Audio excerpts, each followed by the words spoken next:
बोले खाटू नरेश की जय, कलयुग के तारणहार की जय, मौरवी के लाल की जय, नील के यशवार की जय, शीश के दानी की जय, तीन बाणधारी की जय, हारे के सहारे की जय, श्याम प्यारे की जय।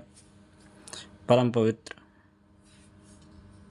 भारत में मानव शरीर की प्राप्ति का सर्वोत्कृष्ट फल सत्संग है। स्कंद पुराणोक्त श्री श्याम बाबा चरित्र श्रवण करने का सौभाग्य प्राप्त हो रहा है। गुप्त क्षेत्र महिसागर संगम तीर्थ का वर्णन ब्रह्मा जी द्वारा धर्मदेव के श्राप से श्याम बाबा ने निवृत्ति की है, श्राप को मुक्त किया है। बोलिए खाटू नरेश की जय। जड़ चेतन जगजीव जगत सकल राममय जानि, बंधौ तिनके पद कमल सदा जोर जुग पानि। तुलसी पीपल गाय में स्वीकार करो, वही भगवान है। गाय प्रत्यक्ष भगवान है। श्रद्धा है, सेवा करो, वही भगवान है।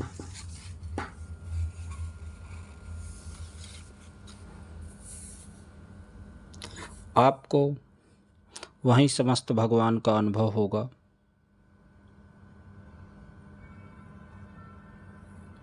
और वहीं जो चाहोगे उसका अनुभव होगा। सब वहीं दिखाई देने लग जाएगा। हम निवेदन इसलिए कर रहे हैं, यह भूमिका इसलिए बना रहे हैं, जब संपूर्ण जगत भगवान का स्वरूप है, जहाँ हम सत्ता स्वीकार करते हैं, वहाँ से भगवान का अनुभव होने लगता है। जिनकी परोपकारिता पर प्रसन्न होकर भगवान श्री कृष्ण ने स्वयं भगवती जगदम्बा को कहा, तुम अमृत से इनका सिंचन करो, ये साक्षात मेरे स्वरूप हैं,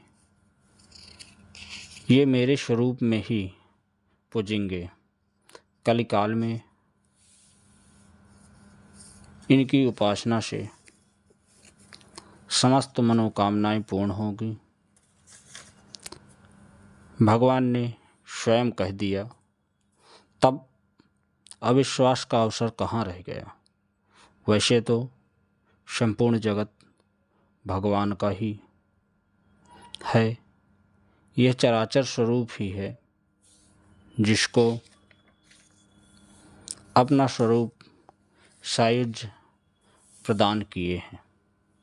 ऐसे श्याम बाबा की उपासना में संदेह करना वह एक प्रकार से हमारा अज्ञान है। इसलिए हमारी प्रार्थना श्री श्याम परिवार के लोगों से, आप उपासना कर रहे हैं, बहुत अच्छी बात है, लेकिन उस उपासना में कहीं कचाई नहीं रहना चाहिए, संदेह नहीं रहना चाहिए, अविश्वास नहीं करना चाहिए। विश्वास जितना दृढ़ होगा, अनुभव ही उतना प्रत्यक्ष होगा। हाँ, हमारी उपासना में अंतराय आता है तब जब हम भगवत स्वरूप को, कहीं भगवान को स्वीकार कर लेते हैं, उन्हीं भगवान के स्वरूपों की उपेक्षा करने लग जाते हैं। वहाँ हमारी उपासना की पोल पट्टी खुल जाती है, हमारी उपासना कोरा दंभ साबित हो जाती है। जैसे आप राम जी के भक्त हैं, पर मत्स्य, कच्छप, वराह, वामन, नरसिंह, कृष्ण, यदि आपने उनके भावों में न्यूनता रखी तो आपकी भक्ति मजबूत नहीं है। आप राम जी के भक्त हैं तो अन्य उपासना यह है कि आराध्य के साथ सभी स्वरूपों का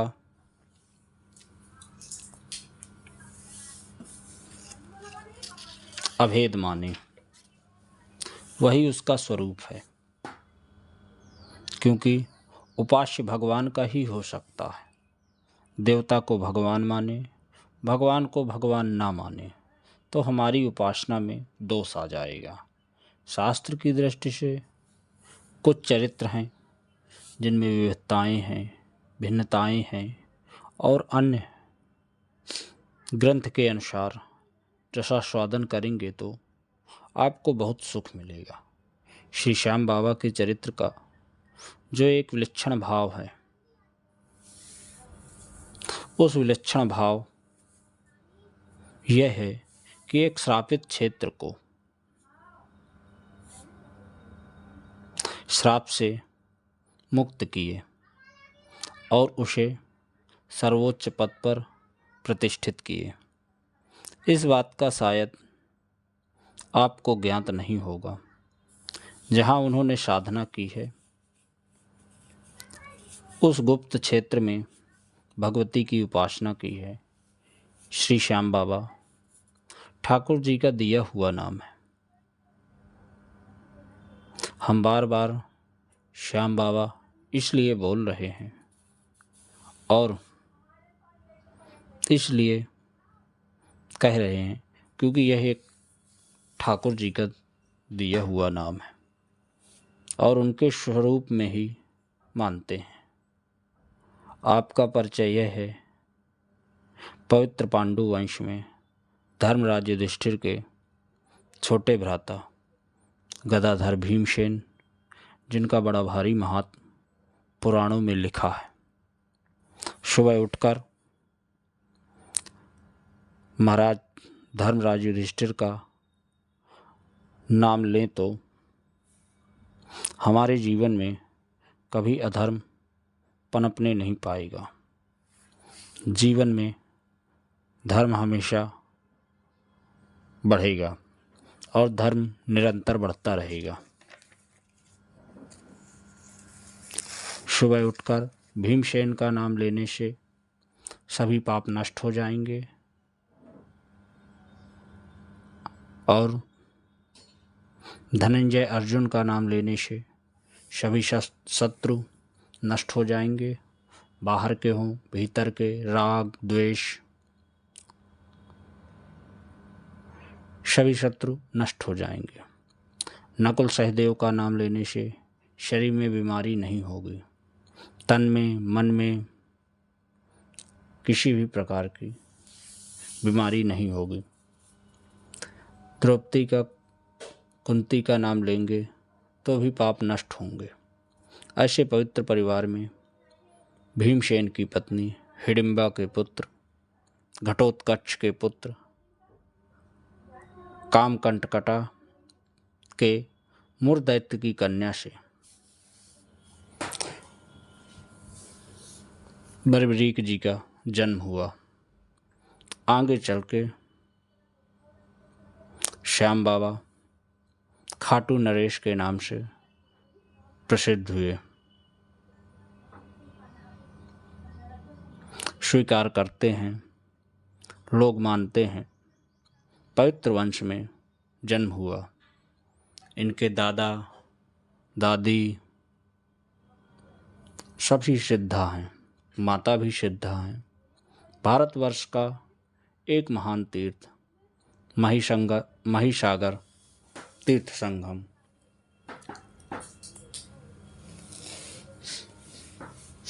महिसागर तीर्थ संगम, इसका नाम स्तंभ तीर्थ भी कहा गया है। महिसागर तीर्थ को ब्रह्मा जी का श्राप मिल गया था। श्याम बाबा जी ने कठोर तप, भगवती की उपासना करके उस क्षेत्र के श्राप को दूर किया। ये श्याम बाबा के चरित्र का सर्वोच्च पक्ष है। ब्रह्मा जी के श्राप को निवृत्त किया है। इस महिसागर संगम को पुराणों में गुप्त क्षेत्र तीर्थ कहा गया है, जिसका प्रभाव लोगों को पता न हो। तभी धनंजय अर्जुन नारद जी से पूछते हैं, हे देवर्षि नारद जी, ये गुप्त क्षेत्र कैसे हो गया? आप इसकी कथा सुनाइए। ब्रह्मा जी ने एक बैठक बुलाई। संपूर्ण मनु, देवता, प्रजापति सब उस सभा में उपस्थित हुए। सभी को आमंत्रित किया और भूमंडल के समस्त तीर्थ को भी आमंत्रित किए। सभी तीर्थ आकर खड़े हो गए। उस सभा में जब तीर्थ पधारे, तीर्थों का आदर करने के लिए ब्रह्मा जी सहित संपूर्ण देवता उठकर खड़े हो गए। तीर्थों का समादर करना चाहिए। हमारे शास्त्रों में लिखा है, कोई पवित्र नदी पड़ जाए तो उसमें स्नान करके जाना चाहिए, उसे लांघ करके नहीं जाना चाहिए। स्नान करने के बाद पितरों का तर्पण, ब्राह्मण मिल जाएं तो उनको दान करना चाहिए और नदी को साष्टांग प्रणाम करके पार करना चाहिए। यह एक विधि है। तीर्थ का अनादर होने से दोष लगता है। तीर्थ का अनादर नहीं होना चाहिए। किसी भी तीर्थ में जाने से पहले कुल देवता, ग्राम देवता के दर्शन करके जाना चाहिए और जब वहाँ से आएं तो पुनः इनके दर्शन करके घर जाना चाहिए। तभी सभी खड़े हो गए।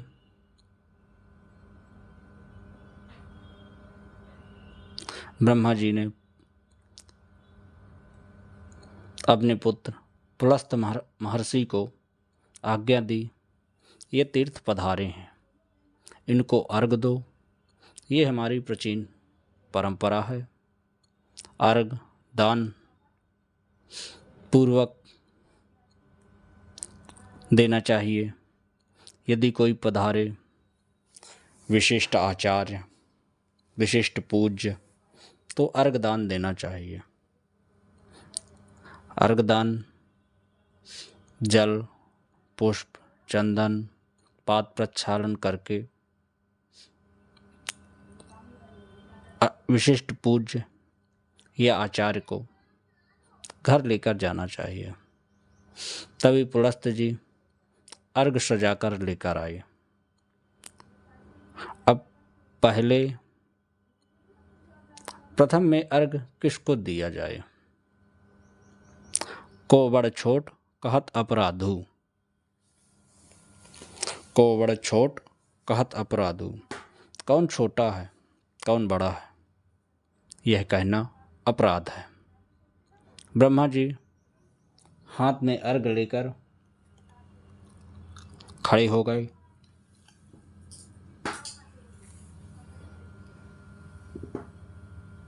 आप लोग बताइए, बड़ा और प्रधान कौन है, कौन श्रेष्ठ है? आप ही निर्णय कीजिए। अब सब सोच रहे हैं किसका नाम लें। धरती के सारे तीर्थ मौन हो गए।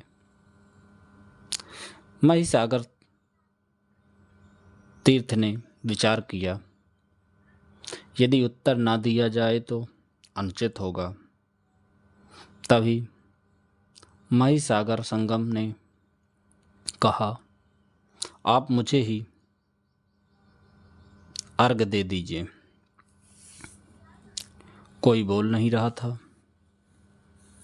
तो महिसागर संगम तीर्थ ने कहा, आप मुझे ही अर्घ दे दीजिए। महिसागर संगम तीर्थ धरती के तीर्थों की करोड़वीं कला के बराबर भी कोई तीर्थ नहीं है, और मेरी कोई समता नहीं कर सकता। सभी तीर्थ कुपित हो गए। जब सभी तीर्थ नाराज हो गए तो बड़ा होने में कोई हेतु क्या है।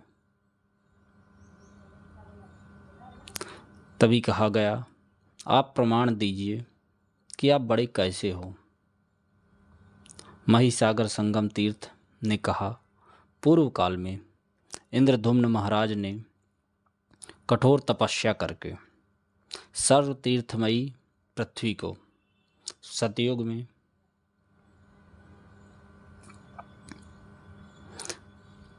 स्थापित किया था। ये अवंतिकापुरी के राजा थे, जिनके द्वारा श्री जगन्नाथ भगवान का प्राकट्य हुआ, और इंद्रधुम्न महाराज ने कठोर तपस्या करके पृथ्वी को ही एक नदी के रूप में परिवर्तित कर दिया। तो जब पृथ्वी देवी नदी के रूप में परिवर्तित हुई तो सारी धरती के जो तीर्थ थे उनका सभी का मिश्रण माना गया, और धरती का एक नाम मही है, और समुद्र सर्व तीर्थाधिराज है। समुद्र में सभी तीर्थ का मिश्रण होता है, और सभी से तीर्थ समुद्र में ही पहुँचते हैं। समुद्र भी सर्व तीर्थमय है। ऐसे ही साक्षात पृथ्वी स्वरूपा मही नाम की नदी समुद्र में मिल गई। तो सागर संगम से बड़ा ब्रह्मांड में कौन सा तीर्थ है। धरती सभी तीर्थ आ गए। धरती के जो तीर्थ थे वो सभी तीर्थ आ गए। सही बात तो यह है कि हमें अपना परिचय खुद नहीं देना चाहिए था। सही बात ना कही जाए तो भी ये अन्य है। जब किसी ने कहा तो मुझे हार कर कहना पड़ा, जब किसी ने नहीं कहा तो मुझे हार कर कहना पड़ा। किसी ने नहीं कहा, ब्रह्मा जी सुनकर मौन रहे, और जो भी तीर्थ थे वो भी मौन रहे, देवता ऋषि भी मौन रहे। लेकिन ब्रह्मा जी के ज्येष्ठ पुत्र भगवान धर्मदेव, उनसे सहन नहीं हुआ। जब उनसे सहन नहीं हुआ तो उठकर खड़े हो गए, और धर्म ने दाहिनी भुजा उठाकर कहा, बड़े कष्ट की बात है। इस तीर्थराज महिसागर संगम ने मोहवश अन्य तीर्थों की निंदा कर डाली। वैसे कहा जाए तो साधु पुरुषों का स्वभाव होता है, अच्छाई के गुण होते हैं। यदि अहंकार भी हो तो अपने गुणों का वर्णन नहीं करते। तभी धर्मदेव ने कहा कि इसका जो स्वरूप है वह विध्वस्त हो जाएगा। जो रजोगुण है, अहंकारी है, वह अपनी प्रशंसा करता है। इसलिए यह तीर्थ सब गुण के रहते हुए भी अहंकार के कारण सब तीर्थों का तिरस्कार किया है। मैं इसे श्राप देता हूँ, यह ध्वस्त हो जाएगा। धरती का सबसे बड़ा तीर्थ लोग जानेंगे ही नहीं, इसीलिए ये गुप्त तीर्थ के नाम से विख्यात हुआ। उस तीर्थ को श्राप मुक्त किया है श्री श्याम बाबा ने। ये सबसे ऊंची बात है, उनके चरित्र की बात है। कैसे मुक्त किया है? महाराज धर्मदेव के ऐसा कहने पर सभा में हाहाकार हो गया। तब श्री कार्तिकेय जी महाराज वहाँ पर प्रकट हो गए, नारद जी भी प्रकट हो गए, और नारद जी ने कहने लगे कि जब मैं वहाँ प्रकट हो गया तो कार्तिकेय जी धर्म समाज में कहा, हे धर्म, यद्यपि आप परमात्मा ही हैं, प्रत्यक्ष धर्म नारायण हैं, लेकिन आपने ठिठाई की है। आप समझा देते या कि कहने का ठीक ढंग नहीं है तो दूसरे ढंग से प्रस्तुत करना चाहिए था। देखो, बहुत से लोग हैं, ऐसे भी होते हैं लोग जो कहते हैं भैया बुरी लगे तो लग जाए, हम सत्य ही कहेंगे। पूज्य गुरुदेव कहते हैं, कटु सत्य बोलने का भगवान ने आपको ठेका दे दिया है, तुम्हें बना दिया है। क्या अधिकार ये तुम्हें मिला है कटु सत्य बोलने का? सत्यम ब्रूयात प्रियम ब्रूयात। सत्य बोलो। कैसा सत्य बोलो? प्रिय सत्य बोलो।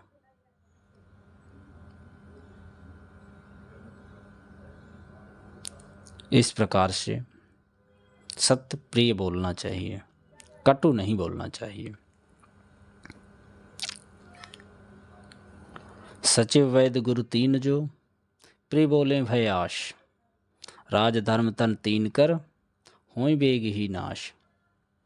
तभी उस सभा में कार्तिकेय जी ने पंचायत में सभा में महिसागर का पक्ष लिया और तीनों लोकों में कोई तीर्थ है जो बता दे कि महिसागर संगम अर्घ पाने का अधिकारी नहीं है। इस प्रकार तीर्थराज ने जो गुण कहे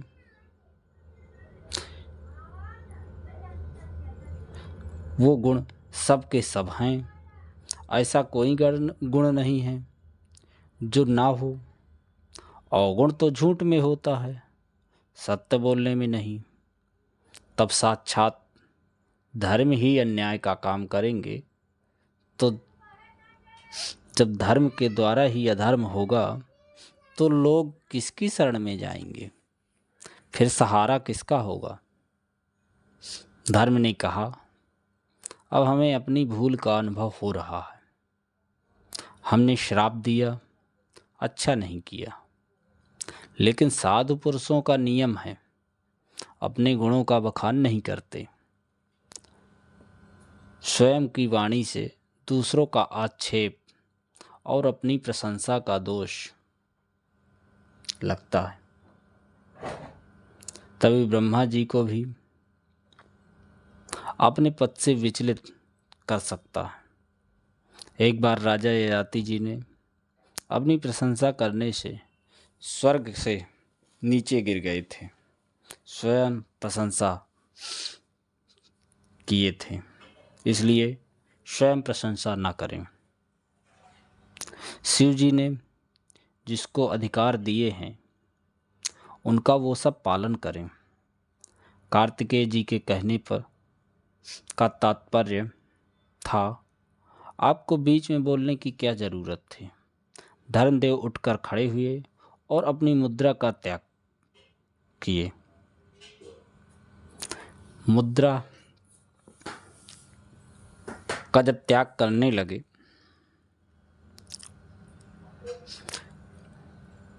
जिस प्रकार से एक उच्च पदाधिकारी की शील मोहर होती है, उसी प्रकार से धर्मदेव अपनी मुद्रा का त्याग करने लगे। और जब मुद्रा का त्याग करने लगे, छोड़ने लगे, सभा में हाहाकार मच गया। धर्म कहते किसको हैं?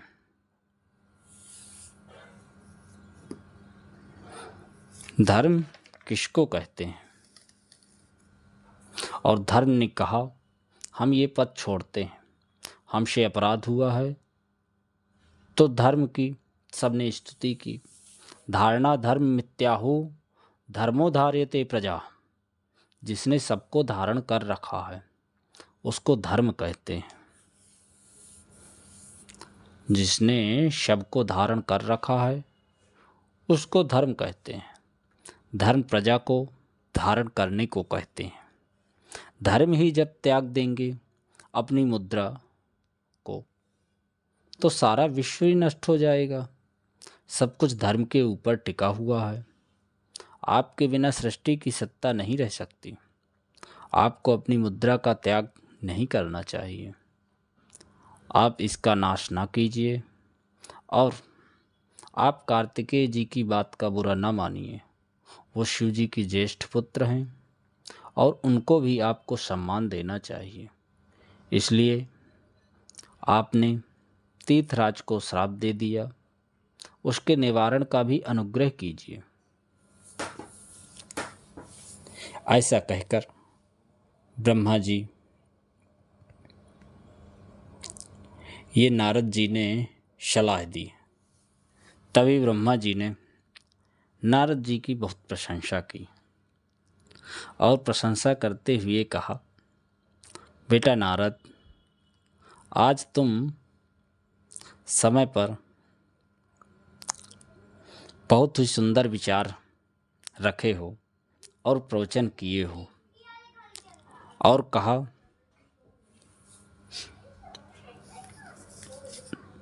नारद जी को बड़ा संकट बचा लिया। हम लोग शिव के किंकर हैं। उन भगवान शिव के ज्येष्ठ पुत्र कार्तिकेय जी, उनको हमारा नमस्कार। स्तंभ तीर्थ के नाम से प्रसिद्ध होगा, पर ये बहुत काल तक अप्रसिद्ध रहेगा। ये जो महिसागर संगम तीर्थ है, ये आने वाले समय में स्तंभ तीर्थ के नाम से प्रसिद्ध होगा, पर ये बहुत काल तक अप्रसिद्ध रहेगा। कालांतर में ये एक महापुरुष प्रकट होकर तप साधना करेंगे, यहाँ वे सिद्धि को प्राप्त करेंगे। वह अपने स्वरूप में प्रतिष्ठित हो जाएगा। वे महापुरुष ही श्री श्याम बाबा हैं। तो महाराज आप ध्यान से सुनिए। महिसागर संगम की महिमा जो है, शनिवार की अमावस्या जिस महीने में पड़ जाए, उसमें महिसागर संगम में स्नान करें तो द्वारका क्षेत्र की 10 बार की यात्रा करने का फल प्राप्त होता है और पुष्कर तीर्थ की 7 बार का फल मिलता है और प्रयाग के 8 बार स्नान करने का फल जो होता है, वह महिसागर संगम का 1 बार में फल प्राप्त होता है। इतनी बड़ी महिमा महिसागर संगम की है। ब्रह्मा जी ने अर्घ्य प्रदान किया। इसी महिसागर संगम में गुप्त क्षेत्र को बर्बरीक महात्मा ने तपस्या के लिए चुना। उस तीर्थ को पुनः प्रतिष्ठित किया। कैसे कैसे अद्भुत चरित्र हैं। अनेक चरित्र प्रसिद्ध हुए, पर यह एक अप्रसिद्ध चरित्र है। हमें उनकी साधना पर विचार करना चाहिए।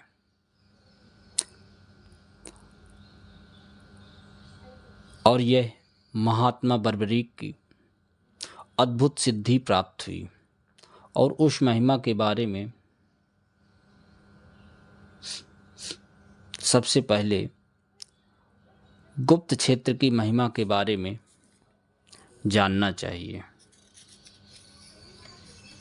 इस प्रकार से महात्मा बर्बरीक की